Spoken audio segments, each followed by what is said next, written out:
Esta é a Holanda, país pitoresco repleto de moinhos, campos de tulipas e cafeterias. Muitos veem o país como um lugar extremamente avançado, que adota políticas bastante progressistas. O país tem seguridade social forte, com saúde universal, boas aposentadorias e auxílio maternidade. Esse tipo de política também afeta outras áreas. O país tem impostos relativamente altos e fortes proteções aos funcionários, a ponto de brincarem que é quase impossível ser demitido na Holanda. Então, isso meio que parece um paraíso liberal, né? Bem, seria se não estivesse escondendo um segredinho sujo. Esta pequena nação de cartão postal é, de acordo com o Banco Mundial, o lugar mais desigual do mundo, e o nível de desigualdade é simplesmente impressionante. Já exploramos a África do Sul no canal antes, que normalmente recebe esse título nada desejável. E se você fizesse essa pergunta ao Google, é isso que você pensaria. Mas essa não é toda a história.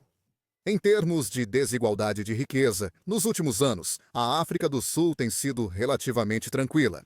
A Holanda, por outro lado, é o único país do mundo que é mais desigual do que o próprio mundo. O que está acontecendo aqui? Políticas comuns na Holanda há décadas estão sendo sugeridas por políticos nos Estados Unidos para combater a desigualdade de riqueza. Mas se olharmos para os resultados, não parece que elas vão conseguir isso. Então, para realmente entender o que está acontecendo aqui, como sempre, precisamos analisar algumas questões-chave. Como os Países Baixos se tornaram símbolo de desigualdade? O que isso revela sobre a riqueza hoje? Como isso pode ajudar a criar políticas econômicas mais eficazes para todos? Já que estamos aqui, vamos considerar este um vídeo sobre países e incluir os Países Baixos no ranking do Economics Explained. Agora, a desigualdade é uma coisa estranha. Existem muitas maneiras diferentes de quantificá-la e métricas que usamos para entendê-la. Mas fora dos números, não há como negar que é uma questão controversa. Na última vez que debatemos a desigualdade de riqueza aqui, analisamos se ela afeta negativamente o crescimento econômico a longo prazo. Concluímos que sim, talvez, dependendo de certos fatores e condições. A resposta mais neutra possível com base nas pesquisas virou de longe o vídeo mais odiado do canal. Dizer que as pessoas levam esse assunto a sério é um pouco de exagero. Mais justo, é realmente um problema que merece atenção adequada dos governos ao redor do mundo. Mas o segredo para conseguir essa atenção é entender o que esses tomadores de decisão vão analisar. A igualdade dos países é avaliada pelo coeficiente de Gini. Muitos já ouviram esse termo, ouviram esses gráficos, mas ainda não entendem realmente o que mostram. Para simplificar, imagine uma economia com 3 pessoas e $3 de renda anual. Um sistema totalmente igual faria cada participante ganhar $1 por ano, e o total acumulado de cada um formaria uma linha perfeita de Y igual a X. A renda da primeira pessoa é $1. A segunda pessoa mais a primeira pessoa é $2. E a renda da terceira pessoa mais a segunda pessoa mais a primeira pessoa é $3. Coisa de explodir a mente, eu sei. Um mundo perfeitamente igual teria coeficiente de Gini 0, indicando que todos ganham o mesmo. Legal! Agora vamos analisar o contrário, quando os $3 vão para só uma das 3 pessoas. Bem, essa economia hipotética teria um coeficiente de Gini igual a 1, o que significa que o sistema não poderia ser mais desigual porque uma pessoa controla toda a renda. Agora, na realidade, as economias reais têm muito mais pessoas e muito mais dólares circulando. Então, o valor real normalmente tem muito mais casas decimais, mas sempre estará dentro desse intervalo de 0 a 1. Legal, esse é o coeficiente de Gini. Para a maioria, isso não surpreende, mas esse valor serve para medir duas coisas: igualdade de renda e desigualdade de riqueza. Naturalmente, a desigualdade de renda tende a receber muita atenção. Muitos se indignam porque um diretor executivo ganha centenas de vezes mais que o trabalhador médio. Mas, na verdade, a desigualdade de renda é apenas o motor da desigualdade de riqueza. Pessoas que ganham mais podem naturalmente economizar mais, e suas economias se multiplicam ao longo do tempo se forem bem investidas. Mas se as rendas fossem mais equilibradas, isso deveria interromper o processo logo no início. Isso não cortaria o fluxo de dinheiro que cria essa divisão de riqueza? Bem, talvez, mas essa teoria pode precisar resistir às lições dos holandeses. A Holanda é muito parecida com países como Suécia, Dinamarca, Finlândia e, claro, Noruega, no sentido de que as políticas sociais são bastante fortes e são financiadas por impostos que são bem altos. Por isso, segundo o Banco Mundial, todas essas nações têm baixa classificação em desigualdade de renda. Apesar da relação entre renda e riqueza, todos esses países apresentam grande desigualdade de riqueza. Claro, nenhuma chega ao nível dos Países Baixos, mas até a Suécia, exemplo clássico da social-democracia, tem desigualdade de riqueza maior que Estados Unidos, Brasil ou Índia. Como isso é possível? Como pessoas ricas acumulam tanta riqueza, mesmo recebendo uma parte relativamente pequena da renda total do país? Para responder a essa pergunta, precisamos focar nos lares mais pobres, que costumam receber menos atenção. Diferente da renda, onde o mínimo que você pode ganhar em um determinado ano, após os impostos, é zero, o seu patrimônio líquido pode ser negativo. Por exemplo, quem tem grandes dívidas estudantis, sem casa, carro ou poucas economias, pode ter patrimônio líquido negativo. Nos Países Baixos, isso não é um grande problema. A educação é fortemente subsidiada, mas isso não significa que as pessoas não assumam outros tipos de dívida. Na verdade, elas buscam dívidas maiores por meio de empréstimo imobiliário. Hoje, em muitos países, obter um empréstimo imobiliário exige economizar uma entrada para ter parte do imóvel.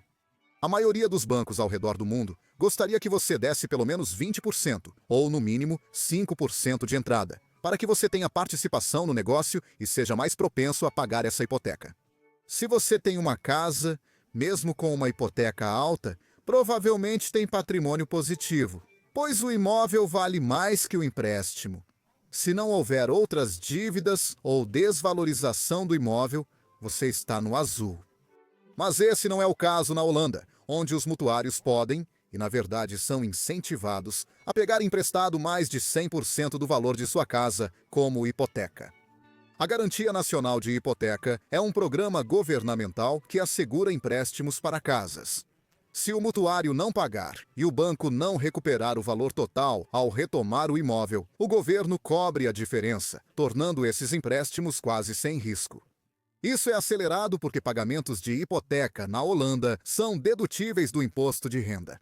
O que isso significa é que, se você ganha 100 mil euros em um ano, mas está pagando 40 mil euros de juros ao banco pelo seu empréstimo imobiliário, você só pagaria imposto como se estivesse ganhando 60 mil euros. Isso faz duas coisas com a nossa métrica de desigualdade de riqueza. Para começar, distorce a influência desses altos impostos. Se as pessoas podem reivindicar deduções significativas sobre rendas altas, tendo grandes hipotecas, então não importa muito qual é a alíquota do imposto, porque ela pode simplesmente ser redirecionada para construir um portfólio imobiliário. Isso também incentiva as pessoas a assumir dívidas. Até recentemente, as pessoas podiam pegar emprestado até 110% do valor da casa como hipoteca.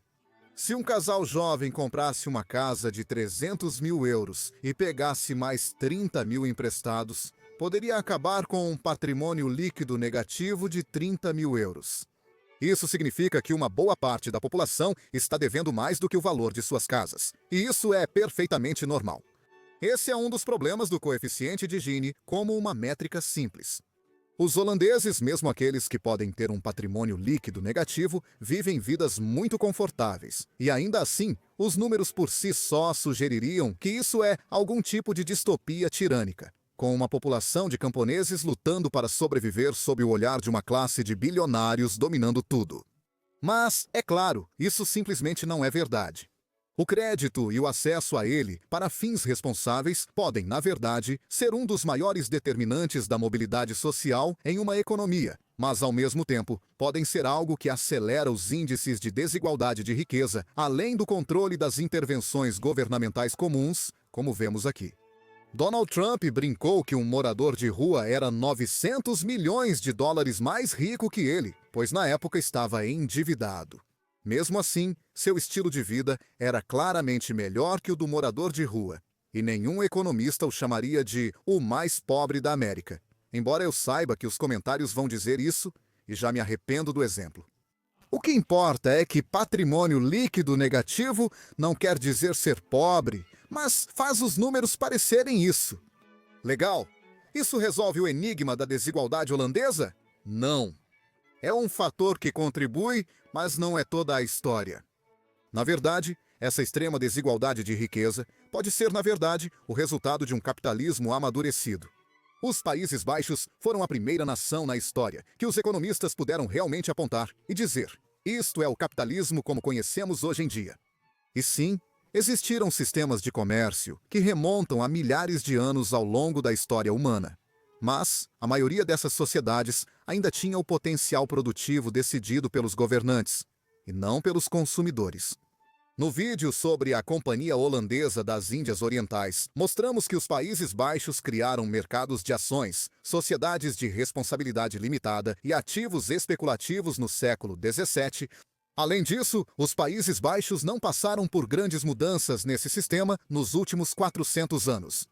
Isso não significa que não houve guerras ou golpes. Estamos falando da Europa moderna, convenhamos.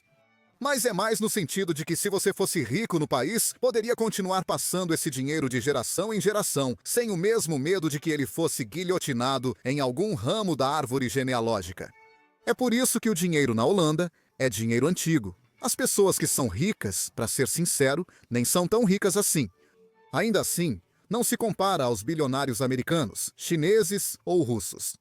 Analisando Charlene de Carvalho Heineken, a pessoa mais rica do país, aprendemos muito sobre a natureza da riqueza nacional. Esta senhora tem 66 anos e, surpresa, surpresa, está no ramo da cerveja, embora ela não tenha fundado a empresa. Nem o pai dela, nem o avô dela, e na verdade, nem mesmo o bisavô dela, fundou a marca Heineken como conhecemos hoje. Ela convenceu seus pais ricos a comprar uma cervejaria com a fortuna da família e só colocou seu nome nela. A fortuna da família vinha da Companhia Holandesa das Índias Orientais. Isso significa que impostos sobre a renda não vão controlar essa riqueza. Renda? Essa família não tem renda desde que Napoleão usava fraldas. Riqueza gera mais riqueza e o tempo é a principal variável para multiplicar dinheiro. Geralmente, a riqueza é dividida entre herdeiros que acabam desperdiçando a fortuna, mas as elites europeias costumam agir de forma diferente. É uma generalização, mas geralmente a fortuna da família é deixada para um filho escolhido, treinado para proteger e manter os bens discretos. Os outros filhos continuarão com uma vida confortável, mas a fortuna não será dividida igualmente, diferente do que ocorreu com os Waltons. Essa estrutura familiar, aliada há muito tempo, pode gerar resultados curiosos. Considere isto. Você preferiria obter um retorno de 100% na sua carteira, ou seja, dobrá-la todo ano durante 10 anos seguidos, ou apenas 10% de retorno, que é mais próximo da taxa de retorno do mercado no último século, durante 100 anos? Vamos supor que todos esses retornos sejam compostos anualmente e que ambos os exemplos comecem com $10.000, só para simplificar. Nosso investidor, em 10 anos, transformou $10.000 em $10.240.000. Isso representa um lucro considerável, mas nosso investidor mais conservador, com visão de 100 anos, terá $137.806.123,40, o que, mesmo considerando a inflação, é bem melhor que o primeiro portfólio, cuja expectativa de retorno já era irreal. Tempo no mercado supera tentar acertar o momento do mercado. E quando você tem 400 anos no mercado, bem, isso vai criar uma concentração de riqueza realmente séria. Isso quer dizer que o capitalismo vai se tornar mais desigual ao longo do tempo? Provavelmente sim. Esse efeito será menor em países sem o mesmo esquema de herança dinástica, e compromissos de doação entre grandes bilionários farão diferença. Como vimos com os Países Baixos, não são os 10 primeiros da Forbes que mudam esses números, mas sim centenas de famílias que passam despercebidas. Agora, isso é um problema? Bem, talvez sim, mas talvez não. Prefiro estar entre os 10% mais pobres dos Países Baixos do que entre os 10% mais pobres da Etiópia, mesmo sendo um país mais igualitário pelo índice de Gini. Prefiro estar entre os 10% mais pobres dos Países Baixos do que entre os 10% mais ricos da Etiópia.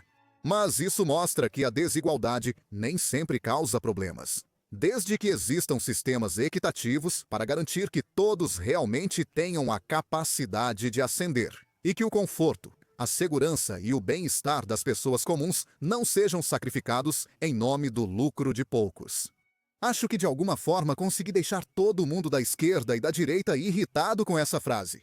Curta o vídeo. Acho que isso vai ajudar com os dislikes. Agora vem a parte divertida. Vamos adicionar os Países Baixos ao nosso ranking nacional do Economics Explained. Mas antes disso, vou tirar a Califórnia daqui porque os estados americanos vão ganhar uma lista própria.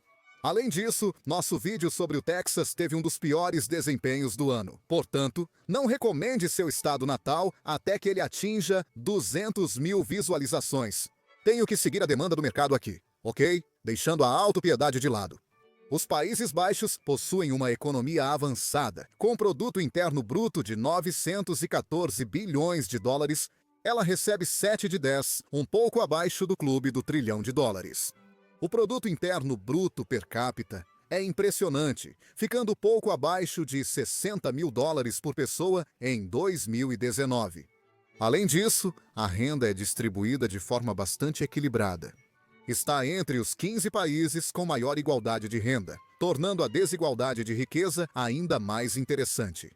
De qualquer forma, recebe uma nota 8 de 10, na categoria de fim de semana, estabilidade e confiança. Bem, isso é óbvio. 10 de 10. Qualquer economia rica há mais de 400 anos claramente faz algo certo. O crescimento é meio mais ou menos. Como muitos países europeus, ela pouco avançou desde 2008 e a crise do euro. Não acho que as consequências do coronavírus vão ajudar em nada, então dou nota 2 de 10, já que pelo menos não piorou. Finalmente, indústria. A nação realmente se destaca nisso. Sempre liderou o capitalismo e ainda é o centro de serviços financeiros avançados usados mundialmente. Recebe 9 de 10. No total, recebe uma média de 7,2 de 10, sendo realmente prejudicada apenas pelo crescimento fraco. Ainda assim, muito impressionante, e garante um lugar sólido no ranking do Economics Explained.